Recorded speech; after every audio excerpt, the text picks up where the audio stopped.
Je disais simplement, je suis surpris par l'importance de la queue et j'aurais jamais cru qu'il y aurait un tel succès. Et surtout, je regrette que ce soit jamais montré ça sur les médias. Et on fait croire que c'est que des vieux schnocks qui votent pour le Front National, enfin le Rassemblement National. Et il y a plein de jeunes et ils sont souriants, ils sont sympas. Et voilà, donc c'est pas des fachos, c'est juste voilà. Et ça, faudrait le dire. Parce que ça gêne, les médias, ils sont tous pas forcément très objectifs. Voilà, je ne peux pas en dire plus. Est-ce que vous avez peur que ça peut réveiller des consciences? Encore faudrait-il que ça se sache, tout ça.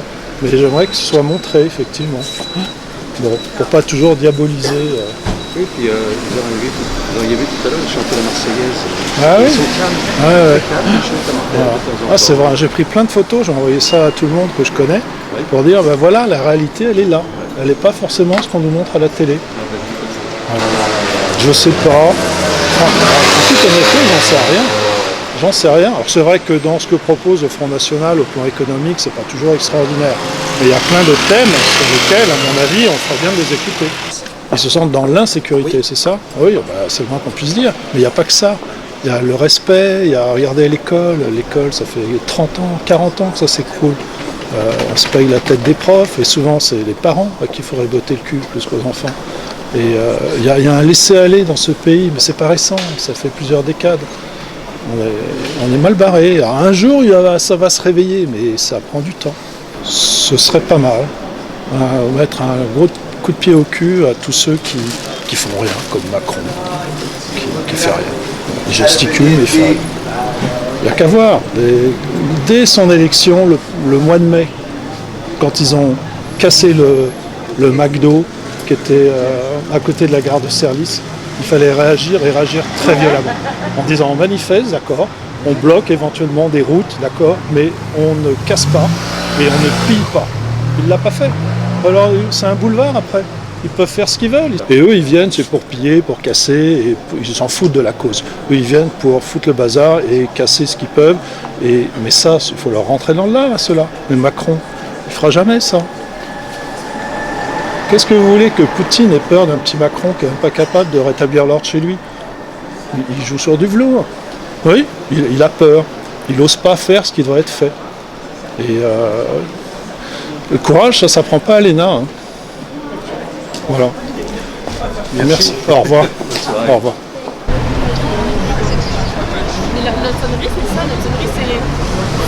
Alors moi je suis responsable des jeunes du RN à Paris et donc j'aide un peu à organiser cette grande dédicace. Je pense que c'est la plus grande de l'histoire de la politique française. J'ai jamais vu autant de monde, c'est impressionnant. Donc voilà, pour aider un peu le staff à travailler. Il y a énormément de jeunes de tous les âges. J'ai vu des personnes de 19 ans, des gens qui ne s'attendraient pas forcément à ce qu'ils votent au Rassemblement National, mais au final si. Et c'est assez fou. Il y a de tout, il y a de tous les pays, de toutes les origines, il y a tout le monde. C'est génial, c'est magnifique. C'est la France, c'est beau. Je pense qu'on arrive au bout d'un système et que la jeunesse le sent. Comme le disait Marine Le Pen tout à l'heure à la tribune, ça fait 50 ans que les mêmes partis du même système se disputent le pouvoir et ne font rien pour les Français. Nous on incarne une véritable volonté de changement, avec des dirigeants forts, en l'occurrence Marine Le Pen, Jordan Bardella. Et je pense que les jeunes sentent que c'est notre tour aujourd'hui, le tour de la jeunesse nationale. C'est toujours de plus en plus et que ça ne va jamais s'arrêter, c'est une véritable vague, c'est un raz-de-marée.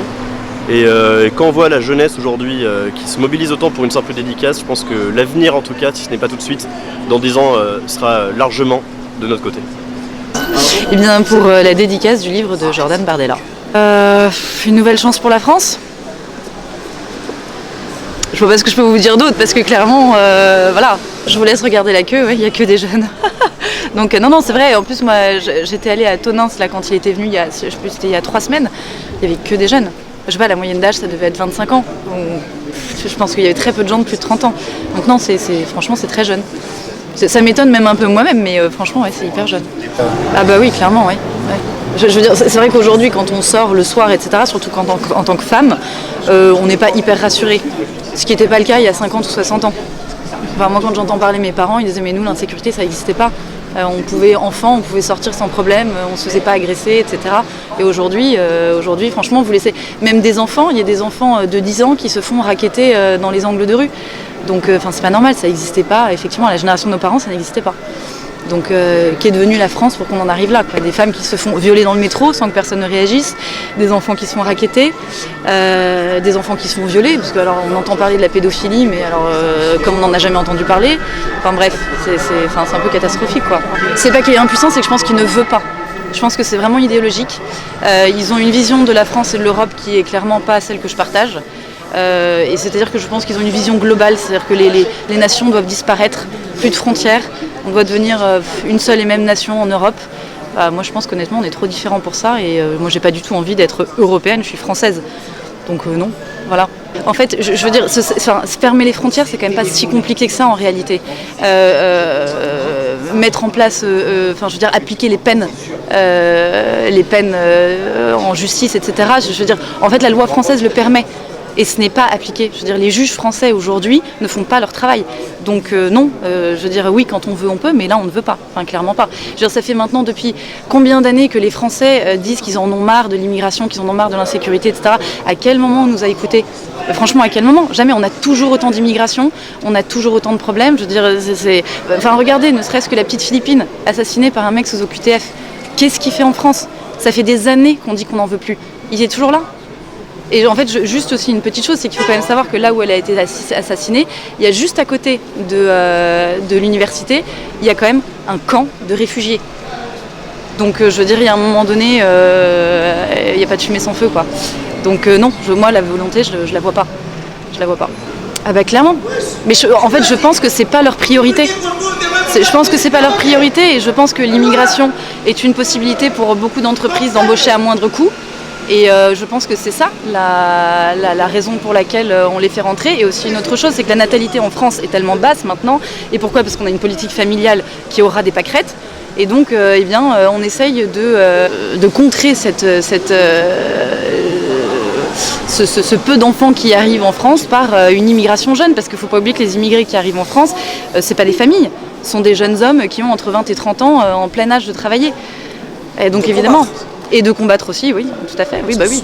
Oui, et puis alors, il ne faut pas aussi nous faire croire sans arrêt que ce sont des gens qui viennent parce qu'ils demandent le droit d'asile. Non, je veux dire, la plupart... moi, je me souviens, vous savez, moi, je suis partie en Syrie pendant la guerre, pendant 3 mois. Et moi, ce que j'ai vécu en Syrie là-bas, c'était absolument pas ce qu'on nous racontait sur les chaînes d'infos en France. Ça n'avait rien à voir. Et puis les gens qui quittaient la Syrie pour venir en France, c'était ceux qui risquaient des peines de prison en Syrie. C'était tous les voyous syriens. Donc c'était pas du tout des gens qui craignaient le régime d'Assad, etc. Ils craignaient la justice syrienne. Donc en fait, on se tapait tous les criminels. Voilà. Et c'est ce qu'ils nous disaient les Syriens d'ailleurs. Ils disaient, mais vous êtes fous, vous faites entrer chez vous que les gens qui sont condamnés dans notre pays. Bah non, ils ont raison. Pourquoi ils le feraient ? Pourquoi ils le feraient ? Ce sont des criminels. Donc évidemment, ils ont en face d'eux un pays qui n'a aucune force, qui laisse tout, qui abandonne tout.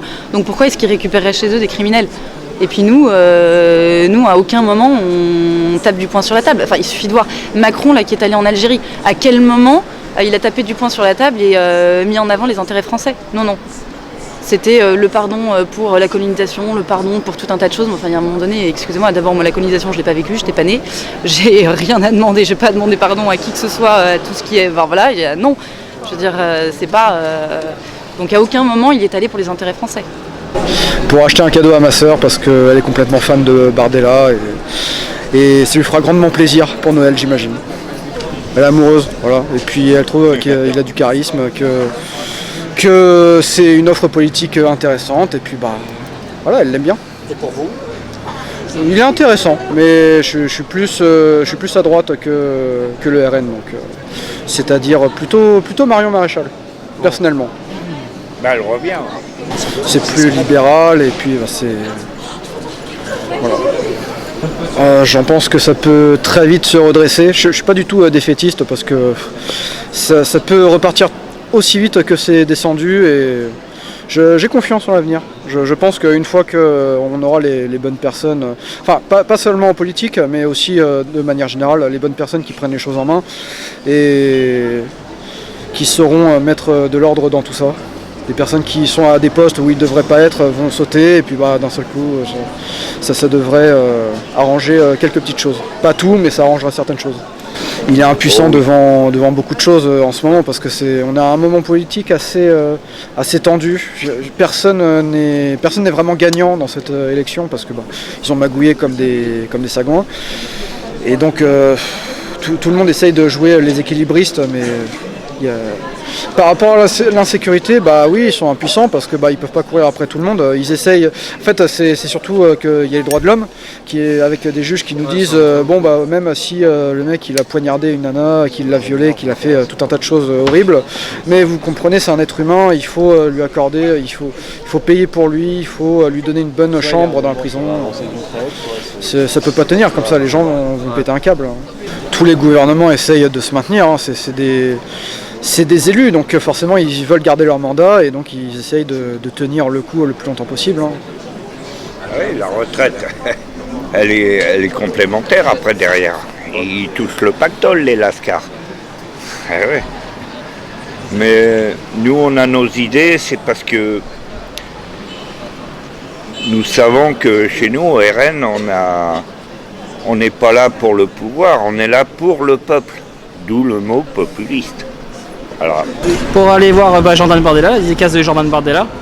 J'ai jamais vu Jordan, donc j'aimerais bien le voir, le rencontrer. Et j'aime bien aussi les idées de Jordan Bardella.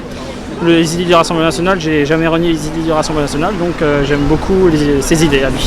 Il a un franc-parler, il parle bien la jeunesse, le nouveau, et espérons qu'il soit quand même assez. J'espère qu'il va être président quand même, parce que j'espère qu'ils vont avoir une union entre l'union des droites.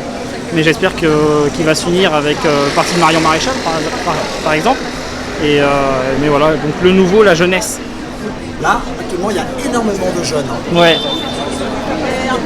Il est jeune aussi, Jordan Bardella, il représente beaucoup la jeunesse. C'est faux. Les vieux, non, c'est faux justement. Jordan Bardella, il représente la jeunesse, le nouveau quoi. Pour moi, Jordan Bardella, ça représente plutôt un espoir pour la France. Parce que je pense que le RN est vachement stigmatisé, mais au final, le RN veut le meilleur pour les Français, veut défendre les intérêts des Français. Et voilà, on est là ce soir parce que pour moi, Jordan représente beaucoup pour la France et peut être vraiment un atout pour les Français. Et pas une menace. Oui, plus que ce que l'on croit. Mais en fait, je pense qu'il y a beaucoup de jeunes aussi qui n'admettent pas qu'ils votent pour le Rassemblement National, justement à cause de ces stigmas, tout ça, et qu'en fait, on se fait vachement traiter de fachos, de racistes, tout ça, à tort. Donc en fait, il y a beaucoup plus de jeunes qu'on ne le pense, mais les gens n'osent pas le dire. Mais ça s'est vu en fait aux législatives, aux européennes. On a remarqué qu'en fait, on dirait que le RN est plutôt minoritaire parce que voilà, on voit surtout la gauche manifester. Mais au final, on a remarqué qu'il y avait des millions de Français qui, je pense, au final en ont marre et ont décidé de voter à droite, quoi. Et c'est très bien, justement, et ça prouve qu'en fait, beaucoup de gens se sentent français. Se sentir français, c'est pas que les papiers, c'est aimer son pays, respecter les règles. Et il y a beaucoup de gens en fait qui sont ici, qui sont là ce soir, et qui au final, peu importe leurs origines, ils se sentent français, ils veulent défendre leur pays, ils veulent que la France soit un pays sécurisé et qui sont attachés aux valeurs et qu'on soit fiers de notre pays. Et donc peu importe l'origine. Donc aujourd'hui, c'est vraiment une façon de penser, un état d'esprit. Se sentir français, ça se limite pas du tout à des origines, à une couleur de peau. Et oui, n'importe qui peut être patriote, et ça se voit dans les autres pays. C'est pas qu'une nationalité, enfin je veux dire, c'est pas que des papiers. C'est vraiment, on se sent français, on aime son pays, on est patriote, on respecte les lois. Et au final, le RN, on se rend compte que c'est ça. C'est pas du tout virer tous les étrangers comme on le pense, parce que au final, c'est vraiment les stigmas qu'il y a sur le RN. C'est pas du tout ça, c'est aimer la France, c'est faire respecter la loi. Et voilà, c'est aimer son pays et se sentir fier d'être français. Surtout, à mon avis, parce qu'avant c'était le FN, Jean-Marie Le Pen, qui a tenu des propos qui sont relativement quand même problématiques pour certains, ce que je peux concevoir. Et je pense que les gens ont peur du RN, surtout parce qu'ils ne connaissent pas les idées du RN. Ils suivent en entendant beaucoup fachos, racistes, tout ça. Donc ils se disent, ça représente ça, et on a peur du RN parce notamment les gens d'origine étrangère se disent, on a peur du RN parce qu'ils nous veulent du mal, ils veulent nous virer, ils veulent garder que les Français en fait d'origine française, c'est un peu ça au final, alors que pas du tout. Mais je pense que les gens craignent le RN à cause de ces idées reçues en fait, des idées toutes faites qu'ils tirent par exemple des origines du Front National qui serait, vous savez, ça vient on dit beaucoup des Waffen-SS, tout ça, mais c'est un parti qui a beaucoup évolué et qui n'est pas du tout un parti de nazis politique, tout ça, comme on peut l'entendre. Bah ouais, et c'est ça en fait le problème, c'est que les gens, en fait je pense qu'il y a beaucoup de gens qui ne connaissent pas tant que ça l'histoire de France et qui suivent ce qu'on leur dit, suivent les mouvements, mais ça se retrouve sur beaucoup de sujets, sur la Palestine, sur beaucoup de choses. En fait, on suit ce qu'on entend, mais au final, si on ouvre un livre d'histoire et qu'on se renseigne vraiment, on voit que c'est pas ce qu'on pense au final. Exactement, on est vachement diabolisé, alors qu'au final, on n'est pas du tout raciste, on veut pas virer les gens, on accueille tout le monde. La preuve ce soir d'ailleurs, il y a toutes les origines comme vous l'avez fait remarquer. Et on n'est pas du tout sectaire, on ne se limite pas du tout aux Français. Au contraire, c'est tout le monde, c'est une nationalité, c'est le fait d'aimer la France. Et donc ouais, il y a vachement un stigma, mais à tort.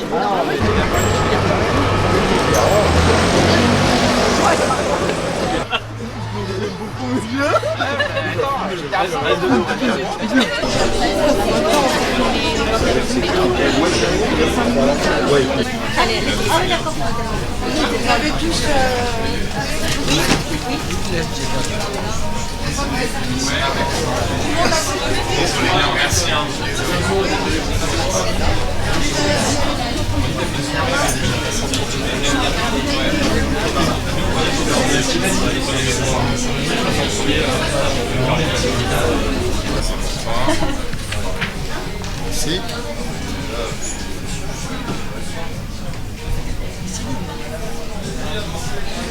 Monsieur Stavo. Bonsoir. Bonne soirée pour les prix pleins. Ah, c'est super gentil, merci. Non, mais c'est moi, merci d'avoir patienté. Merci de votre patience. C'est sûr, ça me dérange pas. Je mets où ici, devant? Ouais, d'accord. Et le prénom de votre maman? Et me permet également de vous offrir trois choses. Ah, c'est top ça. Des produits de l'Essonne. Merci beaucoup. Merci. Produits de l'Essonne. Merci, c'est bon. Et une petite dernière, si je la trouve. Et voici. Ah, génial. Alors, voilà. Merci. Et si on peut juste prendre une photo. Ah oui, bien sûr.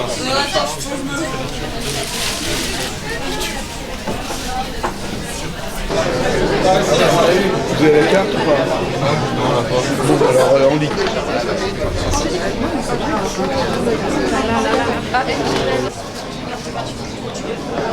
Ouais, 500 personnes. Record 1853, c'est ça?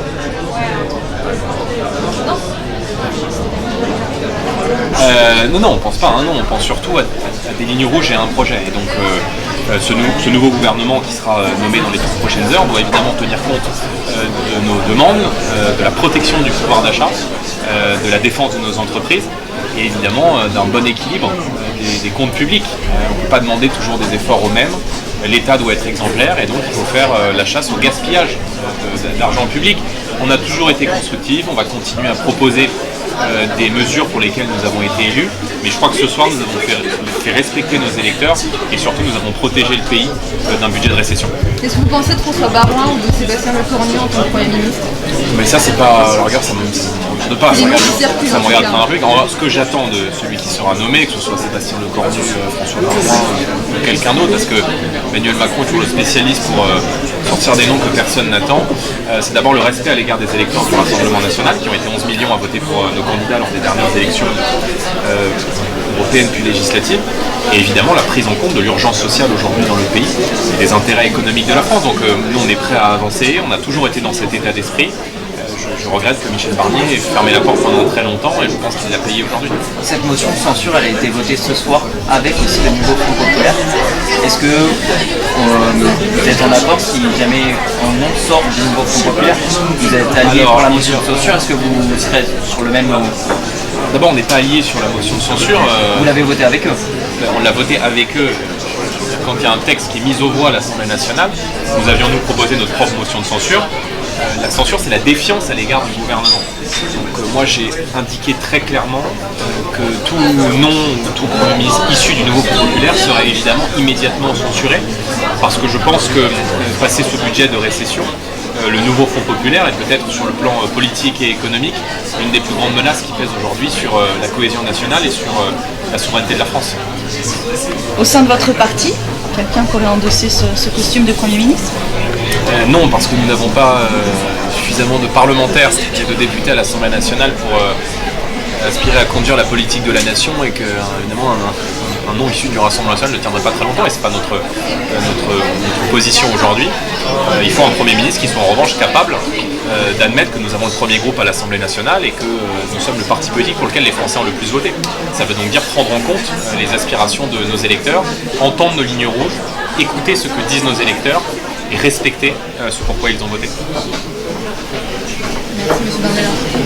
Marine Le Pen a dit au journal de TF1 que Emmanuel Macron doit prendre ses responsabilités. Qu'est-ce que ça veut dire selon vous? Emmanuel Macron, il s'est mis dans une position qui est une position difficile parce qu'il a écouté, entendu notre appel à la dissolution après les élections européennes compte tenu du désaveu qu'il avait subi.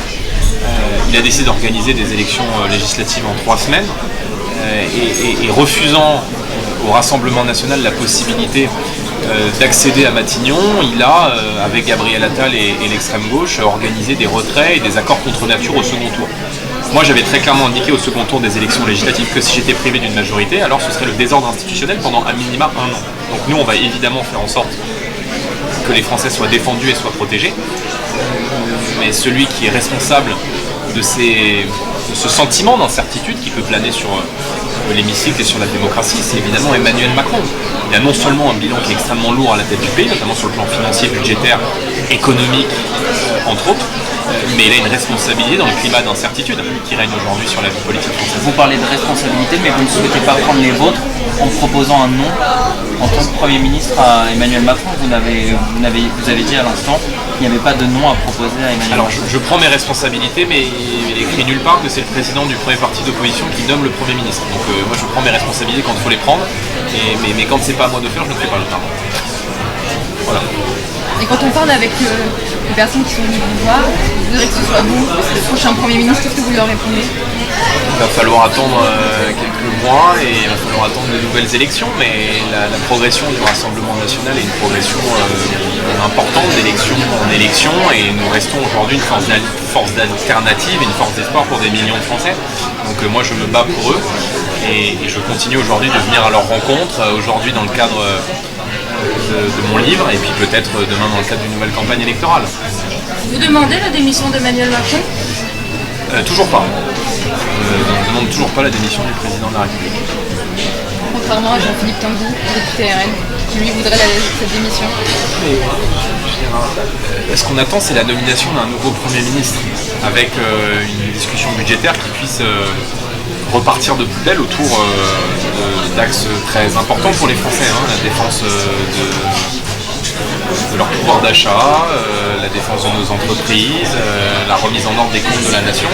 C'est ça qu'attendent aujourd'hui une majorité de Français. Donc voilà, moi j'attends pour l'instant la nomination d'un nouveau Premier ministre en espérant qu'il n'attende pas 3 mois pour décrocher son téléphone et nous appeler. Et pourquoi vous n'appelez pas la démission du président? Parce que le président de la République doit maintenant nommer un nouveau Premier ministre. C'est la suite logique du calendrier.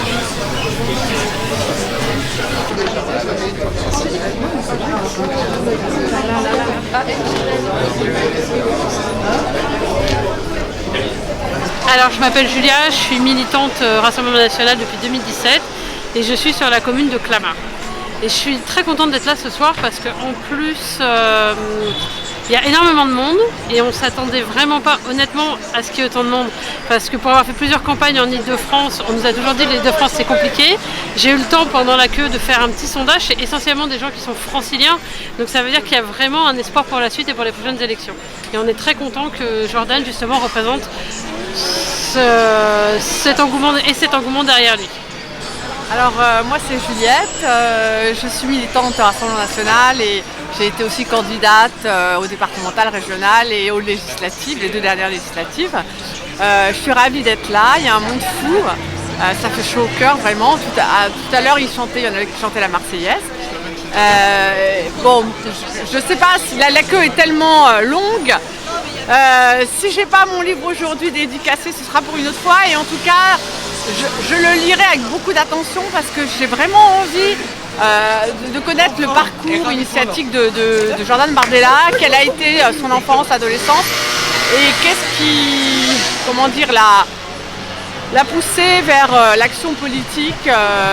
Bon, je sais déjà certaines petites choses de son environnement et de sa vie, mais vraiment, ça m'intéresserait de le lire entièrement.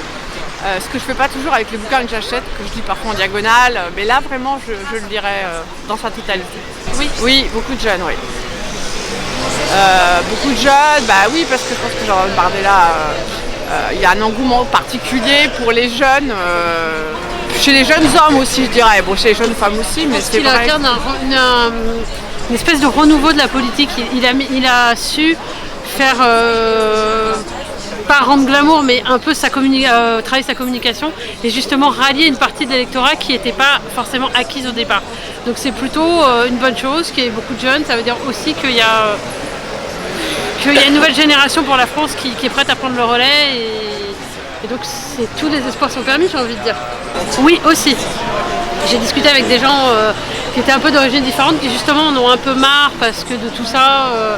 J'ai vu un gars, il était tunisien, je crois, et en fait il me dit j'en ai marre parce qu'en fait justement il y a toujours cette histoire de. Et puis eux ils sont catalogués alors qu'en fait c'est pas leur.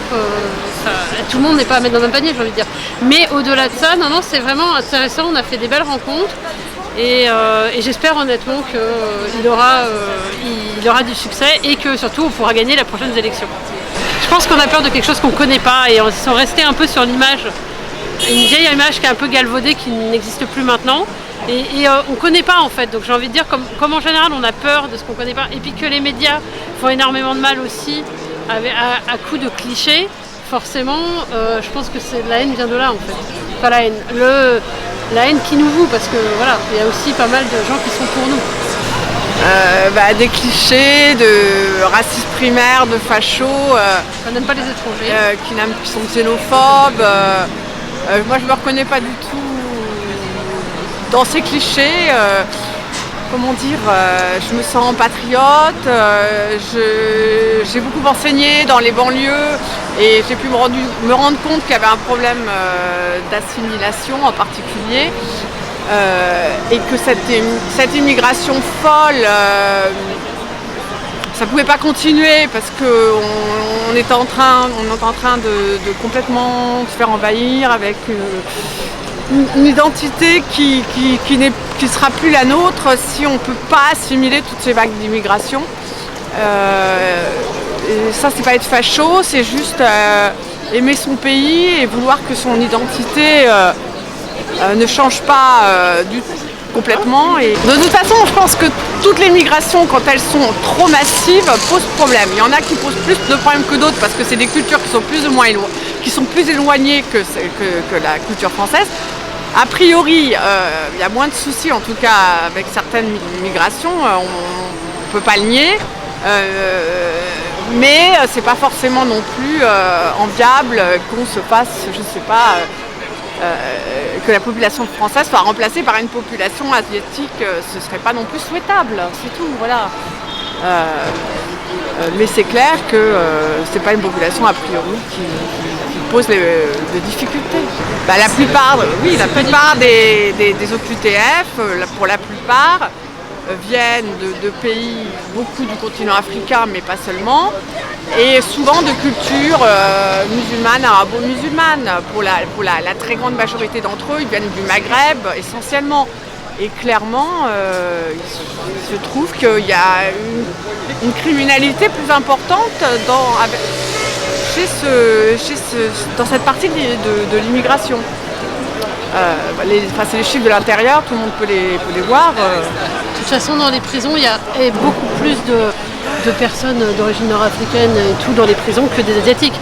Les Asiatiques en prison, il n'y en a quand même pas énormément. Si on prenait les chiffres du ministère de l'Intérieur, j'ai plus le chiffre en tête, mais c'était clairement pas la majorité. Voilà, quoi. Oui. Ils sont arrivés à faire. Et ils arrivent encore. Enfin, je pense qu'il y a encore une immigration asiatique qui arrive régulièrement. Ils sont intégrés dans Paris, dans le café chinois, voilà quoi. Oui, ils ne posent pas de problème de sécurité. Peut-être entre eux parfois. Je sais pas, il y a peut-être des règlements de compte parfois entre eux, mais on n'en entend presque pas parler. Non, mais ça, c'est pas comparable. Il y a les migrations, comment dire.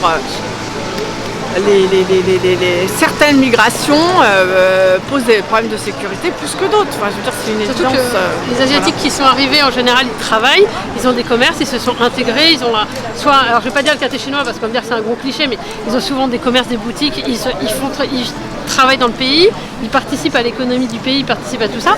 C'est pas des gens qui vivent au crochet de la société et qui font rien en fait. Donc ce sont des gens qui se sont intégrés, qui ont compris nos coutumes, qui ont leurs coutumes aussi, mais les deux vivent en parallèle, mais qui ne tentent pas de nous imposer leurs coutumes. Ils ont les nôtres, ils ont les leurs, ça se passe très bien, mais parce que justement, contrairement à tout ce qui est population un peu nord-africaine, ils ne tentent pas de nous imposer leur culture. J'ai une amie qui est vietnamienne, elle me disait qu'en fait, tout n'est jamais tout bon dans le colonialisme, mais elle me disait qu'il y a quand même eu des bonnes choses qui ont été faites quand il y a eu des colonies en fait. Alors évidemment, dans les colonies, il y a toujours du bon et du moins bon, il y a toujours des gens qui vont profiter de la situation, il ne faut pas non plus se le nier, mais elle me disait que c'était plutôt une bonne chose elle était plutôt contente de cette histoire. En plus, eux, ils sont vietnamiens, ses parents étaient boat people, ils sont partis en France, elle me dit la France nous a toujours accueillis, il n'y a jamais de problème en fait. Il y a une reconnaissance, une gratitude par rapport au pays d'accueil. Et puis, il n'y a pas cet esprit revanchard par rapport aux colons de l'époque. En fait, la plupart des personnes d'origine immigrée vietnamienne ou asiatique, en fait, quand elles sont en France, elles s'assimilent sans problème. Et quand elles restent au pays, en fait, ils s'occupent essentiellement de développer leur pays. Ils n'ont pas le temps... ils n'ont pas l'esprit revanchard et ils ne souhaitent pas coloniser à leur tour le pays colonisateur. Et ça, c'est un état d'esprit qui est très différent des migrations qui viennent d'Afrique, en particulier du Maghreb, où il y a un fort ressenti, peut-être plus encore chez les Algériens, un fort ressenti revanchard. Leur état d'esprit, c'est pas forcément de développer leur pays, mais c'est à leur tour de nous coloniser chez nous. Et pour beaucoup, c'est leur moteur. Leur moteur, c'est ça. Ce qui est d'autant plus curieux, c'est qu'en fait, justement, tu parlais de l'esprit revanchard et de tout ça, de se venger de la colonisation. Mais en fait, la première génération qui est venue en France ne posait absolument aucun problème, avait des commerces, se développaient, ils avaient des épiceries. Moi, je connaissais des gens qui avaient des épiceries de quartier, ça se passait très bien. C'est vraiment la deuxième et troisième génération qui ont cette haine que n'avaient pas leurs parents et leurs grands-parents. C'est vrai, puis il y a le nombre qui joue évidemment. Il y a les premières générations se sont beaucoup mieux assimilées, même s'il pouvait quand même y avoir chez certains un ressenti quand même négatif vis-à-vis de vie de la France, même dans les premières générations, mais qui se sont quand même assimilées dans l'ensemble. Et après les générations à venir, je pense qu'il y a le facteur nombre aussi qui est très important. Quand vous avez une communauté qui réside en France avec des millions qui constituent des millions de personnes, eh bien vous n'avez plus le même comportement. Quand vous avez une diaspora qui représente des millions de personnes, eh bien l'assimilation forcément va être beaucoup plus compliquée parce que ces personnes peuvent rester dans leur diaspora, pour certains ils ne travaillent pas, donc il n'y a pas d'obligation d'intégration, d'assimilation, ils restent entre eux et puis finalement ils n'ont pas à faire d'efforts particuliers pour s'assimiler.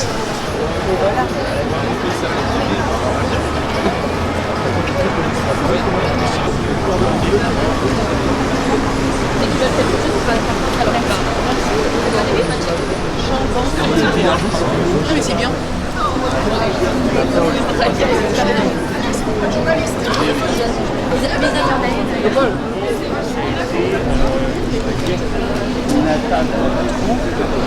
Attends, moi je suis les gars. J'arrive.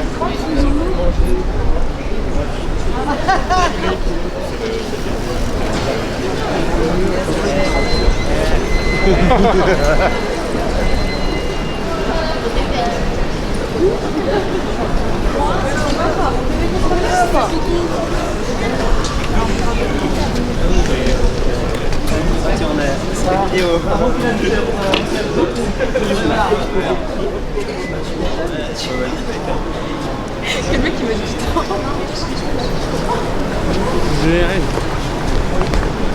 Pour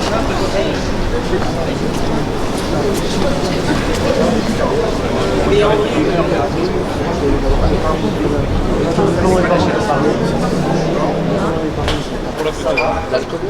Maxence, regarde. Tu veux dire ça? Non, Midas. Fais écoute. Oui. Ça se fait.